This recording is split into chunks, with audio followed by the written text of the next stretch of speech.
What's new at the Grand? Princess the Bear. Today we're in Disney's Grand Floridian Hotel because apparently this is the grandest hotel the Walt Disney World Resort has to offer, and apparently there's some new things. Yes, the Perch and others. So as your number one choice of foodie and entertainment, we're here to try the new things so you don't have to. Because remember, she's vegan.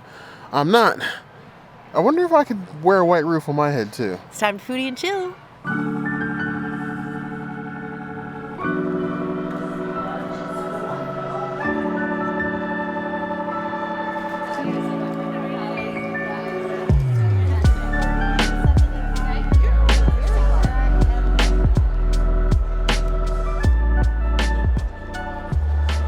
The one and only non-alcoholic drink that they have here at the Perch is this Twinnings iced tea with blueberry and lemon, and it sounds delightful. I thought one of the cocktails could be mocktails, but apparently I read that wrong. I don't know, maybe I was tripping, or maybe it changed. I don't know. Ooh. Usually when you have like tart fruits, like you do in this, it can be a little bit of like a puckering, but with the tea, it kind of balances out, so it's more like in the middle of the road, kind of like an Arnold Palmer, but a little more tangy, I guess you could say. I like this. I would definitely go like poolside with this. I give it a 4 out of 5 teas. It is a nice tea. A nice sort of handcrafted tea. I guess that fits well with the porchy plantation nature or plantation-inspired grand ballroom feeling of Grand Floridian. I was hoping for like actual mocktails at this bar. Citric Roast upstairs has come a long way in the years of offering like some nice crafted mocktails. Some of our favorite on property. But they only get a tea in the lobby.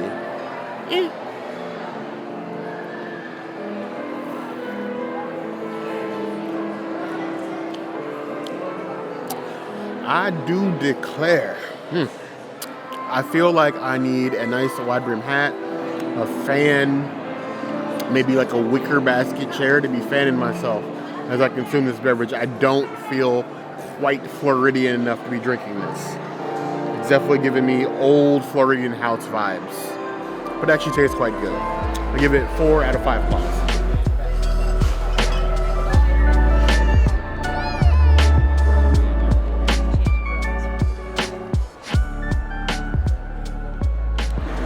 The Floridian 75, a beautiful new champagne drink that it seems like most people are ordering here. One of only 2 cocktails that you can get here. Thankfully, the cocktails are vegan.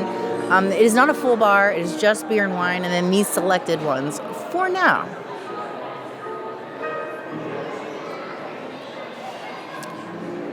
Ooh. The gin really helps with that champagne. It's flavored very nicely. It's just like a mild lemon. I really like it. I think it's got a nice tang to it.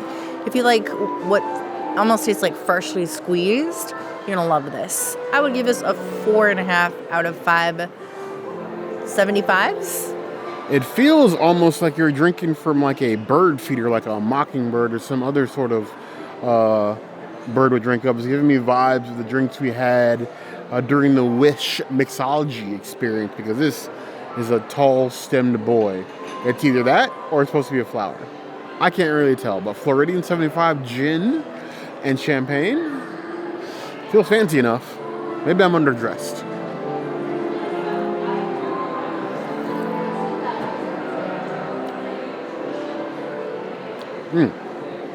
Woo. It's given like a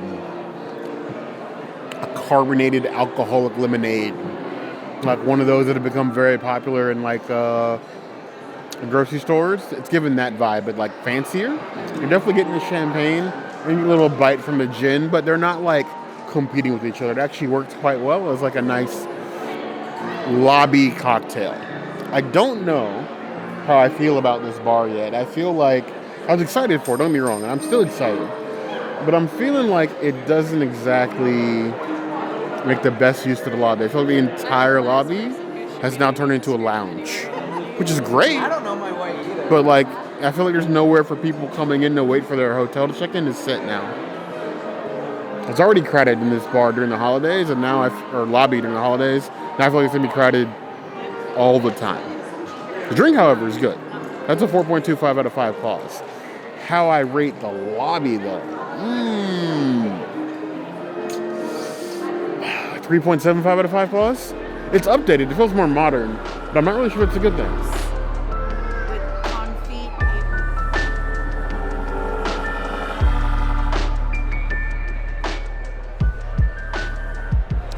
I can't remember the last time I had a Sazerac, but Bear does, and he has been shuddering ever since he ordered this.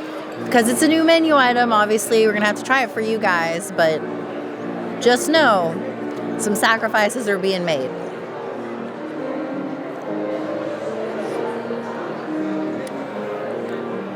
Oh.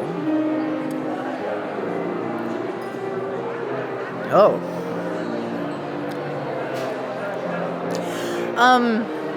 Do I detect a hint of black licorice? It's given like black licorice with like a citrus too. There's a lot of flavors going on, so I feel like you get like 4 or 5 different phases of flavors throughout the entire thing, and I kind of like held it a little bit in the front of my mouth because that's how I was taught to drink cognac, and then when I drink drinks that I am like scared of, I drink them the cognac way with like a little bit of saliva, and it makes it a little easier to swallow. And this one is one of those ones where like you got to sip it really slow, and you might have to add some saliva to each sip just to make it palatable. It is a drinker's drink. I would give it a 3 out of 5 Sazeracs. So a coffee rum Sazerac. Before I even drink this, the princess was noting that like the cube, nice little square, but it's stamped. I believe there's an old-fashioned in this resort where you get a stamped Grand Floridian logo drink. This is supposed to be your now opening bar. Why is it not stamped? Where is the branding, Disney? I honestly don't care about those kind of things, but I feel like somebody's going to get mad about that, and I'm going to have to read about it on Twitter and or Threads or TikTok even. Who knows? But either way, coffee rum, Siesta key rum at that. It's definitely giving in the Floridian vibes. Yes, the last time I had a Sazerac was the Mexico Pavilion from La Cava during... What was the thing you used to dress up for? Dapper Day? Dapper Day, yes. I ordered a Sazerac from La Cava during Dapper Day, and I actually gave that drink away to one of our friends because I could not finish it. One of our well-dressed friends. But I just couldn't do it. So yes, I am afraid of this. I'm allowed to be afraid of things in 2025.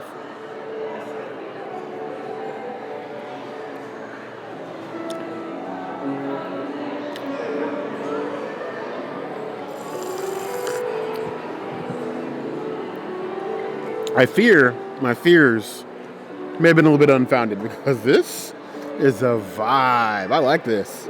Honestly, I want to bathe in that. The coffee rum, like the base of the coffee, takes a lot of the bite out of the Sazerac itself. So even the bitters aren't as bitter. It's a nice drinking cocktail, a gentle person's cocktail, if you will. It takes a certain kind of person to drink a Sazerac. And this is going to be the start of me drinking Sazeracs regularly on this channel? Absolutely not. The Sazerac people, I need you to come defend your choice of beverage in the comments. If you have a certain way you like to drink Sazerac, if we've been drinking Sazeracs all wrong, if I have pegged your Sazeracs wrong and they're actually a delicious drink for which I'm just not cultured enough to enjoy, I need you to come to defend yourselves in the comments. We'll comment back, but I'm going to need you to come defend yourselves. It's an okay drink. Do I think it's as good as the tea drink? No, but it's good. I give it a 4 out of 5 claws. I'll admit, and I may be kind of a hater, I don't like those chandeliers. I just don't. It gives me like old smoking parlor, late 70s, which would make sense, vibe. I don't like it. There are cute little butterflies on it, but themselves, I don't like it. I feel like this bar isn't ready for prime time. I'm not gonna lie. I feel like it needs some things. Even like the back wall where like the drinks and things would go, there'd be like expensive bottles and decorations, and there's cabinets for it, but it just looks bare. I actually am a chandelier connoisseur, and I do enjoy a good chandelier. I do think that this chandelier is beautiful as far as the crystal goes. I do like the butterflies. I do not like the roundness of them. I do think they should be a different shape. And I kind of feel bad for the cast members. They're like the birds in the bird cage. So you're like trapped at work? That kind of sucks. But other than that, I mean, it's antique looking. It's pretty. I'm sure it'll be nice for like wedding receptions and stuff. We escaped the cage. I can't wait to see how the Perch evolves.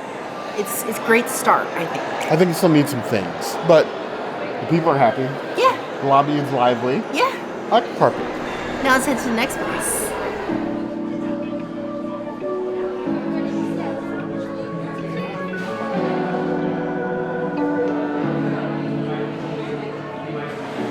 Now, I know you're looking at this bowl of mixed nuts and you're going, Princess, why did you order nuts? Are you nuts? The answer is these nuts come with a story. So, before Enchanted Rose was Enchanted Rose, which I guess I'm tangenting on the tangent to let you know that Enchanted Rose is 3 rooms.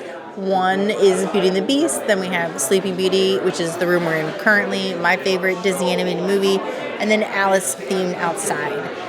Before Enchanted Rose was Enchanted Rose, it was Mitzner's Lounge. Mitzner's was very dark. Think like Crew Cup Lounge dark. We have a video of that if you don't know the reference. It's at Beach Club. Dark, and they served automatically when you went to the bar mixed nuts. Now they were always spicy and they were always great. So like Bear and I would come here and we would order drinks just so we could get mixed nuts so we had something to snack on before a meal. Now, that's the first part to my story. Mitzner's brings the nuts, and I'm glad that Enchanted Rose brought the nuts back. Now, the second part to my story is, I want to say like 2 months ago, August-ish, Bear and I were here at Enchanted Rose. We had already done 1 or 2 reviews for the day, so we were a little fatigued, and we didn't really feel like reviewing here, so we just came here and hung out. When we were here, we were doing some research ahead of time so that we knew what to film when we came back. And we asked our server if these nuts were vegan, because they weren't marked. And he did all the research, went back, he brought the container and everything. We went through all the ingredients and determined, yes, it was in fact vegan. So I've had it on my to-do list for 2, maybe 3 months now to come here and review these mixed nuts for you so that you guys knew that they were vegan. Well, now that we're here in November 2025, they have it labeled vegan on the menu. So I don't even need to announce that to you guys. You can just come here and I'll say it. So cool. So 2 long stories to tell you that I ordered mixed nuts. And they have dried fruit on them, I think, for the season. I'm not sure. But I'm going to grab some nuts here. And I'm just going to enjoy them. These mixed nuts are also spicy. I would give them like a 3 or 4 out of 10 on the heat scale. It does slow burn. So when I first bit into it, it was like a 1. And now it's a 3 or 4.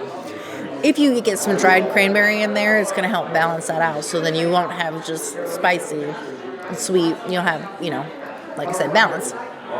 It's very delicious. And it does give me member berries of Mitzner's. So for that, I'm going to give it a 4.5 out of 5 nuts. It doesn't drive me nuts, and I absolutely love it. What does drive me nuts is the price, though, because as of November 2025, nuts is $6 for one of these, and they used to be free. So I missed free 99. Mixed nuts. I like a good thing of bar nuts, but bar nuts, completely not hot take, very popular take. All bar nuts should be free. Grand Floridian Hotel, the bar nuts should definitely be free. I don't care if they're spicy, and I don't care if there's fruit on top. They should be standard. They should be like bread service, basically. A handful of the fruit. Princess is not a fan of dried fruit. Me, I love it. It's even like a southwestern nut spice, not like a tahini or like a chili spice. Very nutty, but the cranberries on top sort of balance all that out. If spice is a problem for you, and I don't believe they're spicy enough to give a rating, they have spices. Eat it with the fruit. It's a tasty, shareable nut. Something you can drink with some friends, like an after-dinner snack after you come from Citrus Coast or Narcoossee's, or maybe you're just tired of being in the park and you just want to get a drink with the view. You come to the Enchanted Rose. I would give those 3.5 out of 5 claws.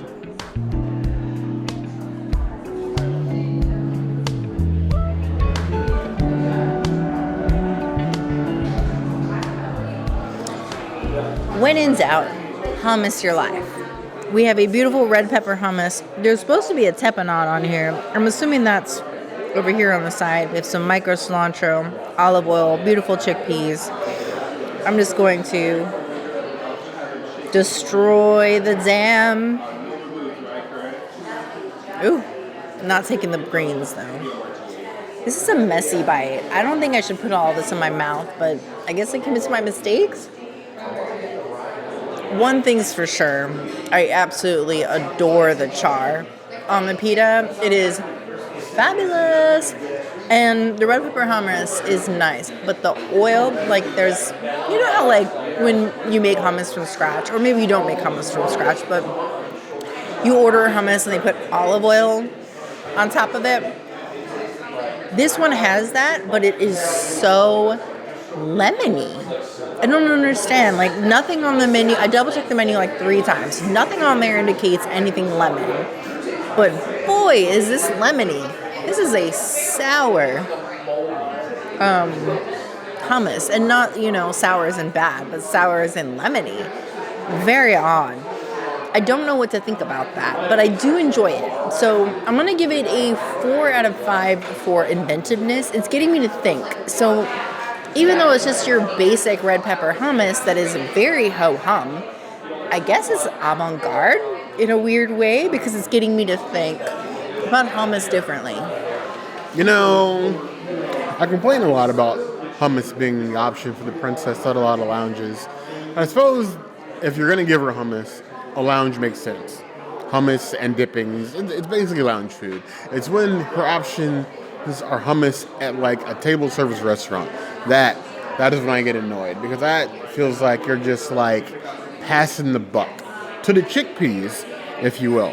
You have this nice bit of pita bread. I feel like you actually get a decent amount of pita bread in this bowl. You don't normally see that. I feel like a lot of places are like skipping the enough breads for the amount of dip that you have. You have the olive oil, the tapenade. It is in there. It's just buried beneath the micro cilantro. You have these little chickpeas everywhere. Interesting. I don't know why. I have a very strong personal aversion to overpowering hits of citrus. They like reset my brain, which is weird because like I love lemonade. And I love like lime as a garnish, but every once in a while when I get something that's like lemon forward, my brain just cannot handle. I get like horror themed flashbacks. The hummus, red pepper hummus, is good. I don't think the red pepper flavor is strong enough, but I think the tapenade gives it a unique enough flavor for it to be more than just your basic everyday hummus. It makes a nice plate. It's very shareable given the number of like pita bread triangles that you get. I honestly think maybe there's not enough hummus for the amount of bread that you get, honestly. But given what it is, it's not terrible. I still think this is the Grand Floridian. You could and have done better. 3.5 out of 5 claws.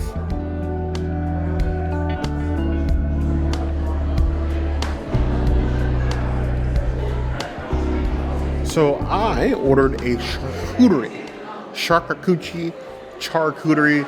I am not pretentious. I don't honestly care how you say it. You know what I'm talking about.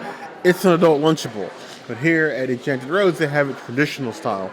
It is all meats, dippings, and breads. No cheese. They do have an actual cheese selection if that's your bag. But this right here is a $22 plate of assorted fancy cheeses, dippings, and otherwise. Or assorted meats, dippings, and otherwise. First off, we have pickled carrots. Buried in the middle here. The tiniest carrots. I couldn't catch Bugs Bunny with that carrot. That is a tiny boy. Inchy boy. But it's a pickled carrot.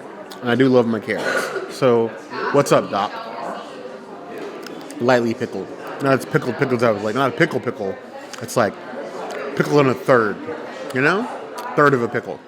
I would give it 3 out of 5 claws. Next up, we have the Bresaola. This is basically a cured beef.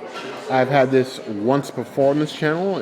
Where is escape of memory, but it's like a very like strong flavor. Think like prosciutto, but it's beef instead of ham. I think it was Via Napoli. That may have been it. Via Napoli may have been the place that we've had it. It's like a meat fruit roll-up. The flavor hangs with you, but you get a nice cured, strong beef flavor. It's like a beef jab, not a beef slap, if that makes any sense whatsoever. I would give that 3.75 out of 5 claws. Here we have the Serrano ham. I would say the star of the plate. Get a nice Serrano ham, the same one that you see like on the perches in like certain grocery stores around the holidays. Very similar to prosciutto, but I think it's aged a little bit longer. And you get a much stronger flavor. Very cured. A lot less of the moisture in it, but still very tender, very good flavor. It's given ham. I would give that a 3.75 out of 5 claws. Here we have these little discs. Here is the Sopressata. It's an Italian salami. The base of its name means pressed, so like a pressed meat, given the way that it's traditionally made when they press the sausage or the salami in between wood planks as it ages. So you get like this really compressed shape. It's definitely like the salami you would get at like the grocery store, but like fancy salami they can charge a lot of money for, in other words. It's definitely has a nice strong cured flavor. It's definitely given like a strong sausage flavor, a lot more than like your traditional salami. Side note, little bit of a barrel or drop. I hate salami. I think salami is just as terrible as bologna. And yes, I think bologna is abhorrent and terrible. It's just like the bits of meat pressed into a shape and then fed to people. I would normally balk at the taste of salami, and I have every single time I've eaten on this channel, which is quite a bit. This, I would actually eat. I would get a tube of this at the home and eat it with some fancy cheeses and wine. Vegan cheeses, of course, I don't want to die. Actually quite good. 4 out of 5 claws. We have the duck rillette. What's a duck rillette, you might ask? It's this weird muffiny looking thing here. And yes, it actually is duck that's slow cooked, shredded, and then sort of potted with duck fat and herbs. So you have like this little bit of like fat on top, and then it's actually just like shredded duck in a disc, meant to be spreadable for like meat and whatnot. But I'm gonna try it by itself. It's given tinned meat. It is a strong flavor, but I'm not getting like came out of a tin, but it's like a very strong, rich. If you like duck, you'll taste those familiar flavors in the back end. But understand it's obviously because they use duck fat to make the disc. It's also got that very much that fatty, like marbled taste in there, and that's going to hang in your mouth. I definitely suggest using the bread and dipping to sort of like adjust your palate to that flavor because it is strong. And you're probably going to need a breath mint afterwards. I would give it 4 out of 5 claws. Then we have here the olive crostini, like a nice olive bread with seeded. You got some pumpkin seeds, sesame seeds, all the things you need to go with a nice, healthy, adult Lunchable. Let's take a bite. Significantly crusty, significantly herby. It's a good bread as a base for all of the things. I would give that 3.5 out of 5 claws. Now we also have dips as well to go with all these meats on this board. The first up is a citrus mustard. Go ahead and just use the bread to dip that in. Ooh. One thing I love, as a side note, with a lot of these mustards I get with charcuterie boards, is that almost immediately I'm going to like a Sprouts or a Whole Food to try to find it for the princess because she loves fancy mustards, like loves fancy mustards. And I'm always trying to find like a new mustard for her to dip something in. This is like your traditional Dijon mustard, so it's spicy, and then it's got like a cut of citrus. She would love that. That's a high-class mustard. I would take that mustard out on a date. 4.5 out of 5 plus. And here on the back side, there's also a little smidge of tomato jam, which, you know, just looks like ketchup, but jammy, apparently. I said ketchup as a joke, but honestly, it's really just got the consistency of a spicy, thicker ketchup. Well, not runny, but it's definitely like ketchup adjacent. I would give it 3 out of 5 plus.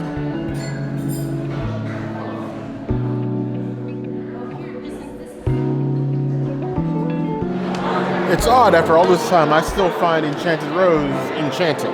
Real talk, Bear. When we used to come to this resort, when we stopped through on the way to Magic Kingdom or taking breaks from Magic Kingdom, honestly, we only ever hung out at the main pool bar. So, again, real talk, I have a question for you. Uh-oh. Would you prefer Midsner's or Enchanted Rose? I feel Enchanted Rose is enough of an upgrade for me to have chosen Enchanted Rose. And yeah, I hear you. I cut you off, I guess, while you were mentioning the pool bar that used to have the largest selection of craft beers on Walt Disney World property that is now a sad shell of itself. So They ruined it after COVID. It used to have a massive, like, we used to be able to get, like, nice craft beers. We have a video of that. Yes, we do. Now, your basic pool bar beer selection. But Enchanted Rose is still a good time. I think, especially now with the Perch open, you should see shorter lines at Enchanted Rose you've seen in the past. It'll still get busy, but like we consistently see lines all the time. Today we were able to just basically walk up and get a seat on Thursday night, which is odd. Well, we also walked up at like 5 o'clock, 5:30, so like that's before the rush. If you come at 7, there's always a line. Yeah, I suppose. I don't know what you guys think. Do you come to Enchanted Rose, or is it overpriced? We have said in the past, even though we do enjoy Enchanted Rose, that maybe Stir over at the Swan is a better bar. I would agree with that. It's definitely cheaper drinks than Geo 82. No argument there. But we still have more to do. Yes, one more place. Let's go.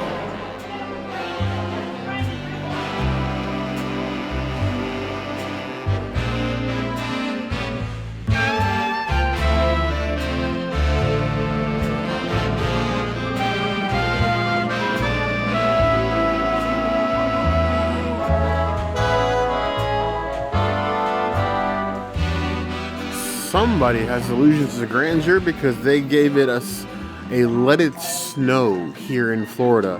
You have this cube of this praline almond mousse. Apparently there's an apricot confit in here, and then an orange as well component to this. Then you have a nice little tree outside. I have lived in a few places that snow. I don't know that I've ever walked out and seen snow cubes that weren't made on purpose. Though I have built quite a bit of igloos in my day. Don't ask me why. I was a child and I wanted to, so I did. Let's just go ahead and dive right in here to the corner. Hopefully I get all the things. Ooh, it's nice and soft. Actually, it's a little bit harder, but it is a mousse. Praline mousse. Confit in the middle there. There's the orange in there. There's a lot of things going on in here. And we're not even gotten to the tree yet. Yeah, there we go.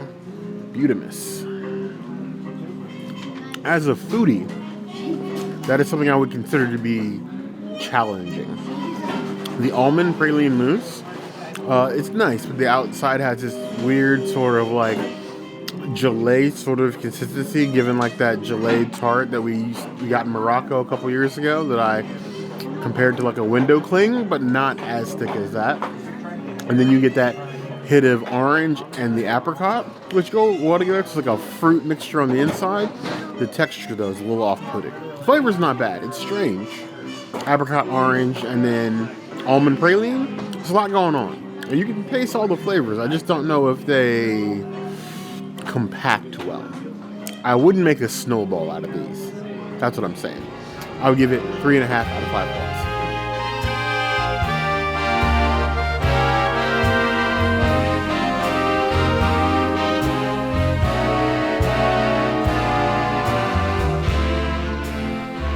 If you do breakfast at 1900 Park Fair, you'll be graced with this gorgeous double chocolate muffin that is made in-house at the Grand Floridian Bakery every single day. And once in a while, seasonally sometimes, but I don't think it is seasonally. I think it's just randomly. They will make extras and put it here at Gasparilla. That is not all the time, but it is intermittently throughout the year. So I'm chalking stuff to seasonally. And I dream about this. I've been begging Bear to go back to 1900 Park Fair for breakfast, even though the menu hasn't changed, just so I can get this, like, copious amounts of this specific dessert. So when they have it at Gasparilla, I usually try to get one because then I don't have to spend $65 on character dining to eat a dessert that I pine for all year. I can't even get on my fork. I'll take a baby bite. If Lux were a dessert, it would be this. There is nothing richer than this dessert. Like, Elon could never. It is a 5 out of 5. It is a Princessities item. It is richer than the richest man on earth. Life goals are getting you a princess that destroys a cupcake, so you don't have to, or a muffin, rather.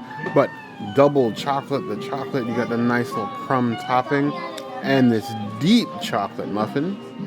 Why not for breakfast, lunch, dinner, second dinner, pre-breakfast, whatever meal you want.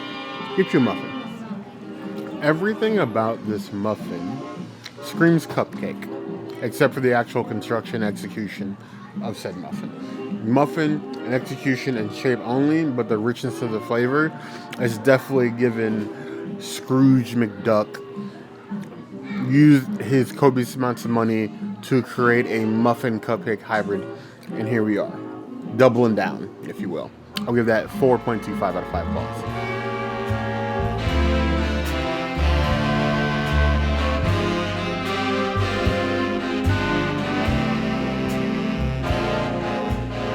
This has to be the cutest gingerbread brownie I have ever seen in my life, with a legit gingerbread house on top.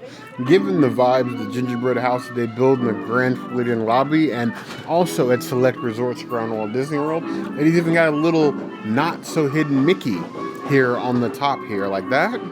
It's craftsmanship, and you get it in brownie shape. It's so pretty, I almost don't want to destroy it, but somebody's got to, so you don't have to. So maybe I'll just do the side, you know? Go ahead and give it a significant knife in over here. Thick brownie, tons of the cream on top. I like that. This is my petition to have salted caramel replace gingerbread as the peak holiday treat. That's wonderful. That's like what I imagine the feeling is the first time you see the inside of the Cave of Wonders. I'm content.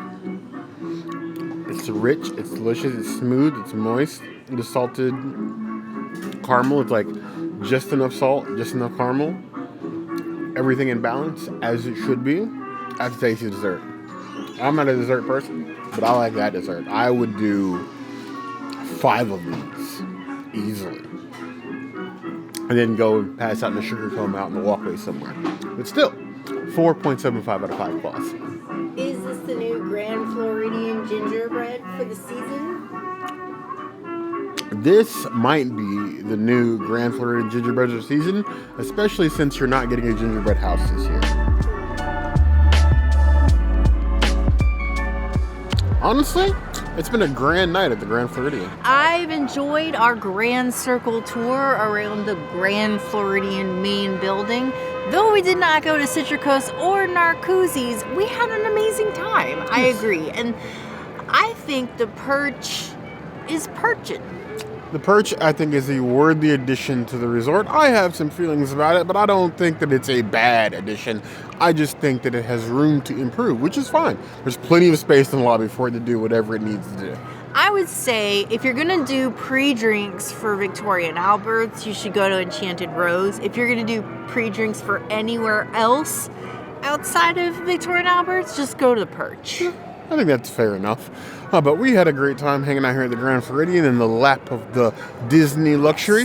We even have the sounds of Magic Kingdom and Mickey's Very Merry Christmas Party backside. So we don't even need to pay to go. Trust me, we're not doing that. But we know what you guys think, given all the treats and things that we've seen. Do you think you could have just as good a night at Grand Floridian. I'm willing to bet that you could. Let us know what you think about the Perch, or better, in the comments below. If there's anything else you'd like to see us do, that will always be the place to find us. Hit that notification bell if you want to see other videos like this, and we have new videos 5 days a week, Monday, Tuesday, Wednesday, Thursday, Saturday. We'll see you soon. Be sure to subscribe and like this video. And if you don't comment, will we ever come back to the Grand Floridian again? It's like Bear's least favorite hotel. So comment, otherwise he's gonna think it's not worth it. In this case, she definitely ain't lying. I will skip this resort if you don't leave at least one comment. One anything. Tell me what you want for Christmas so I can tell Santa or something. But you heard the girl.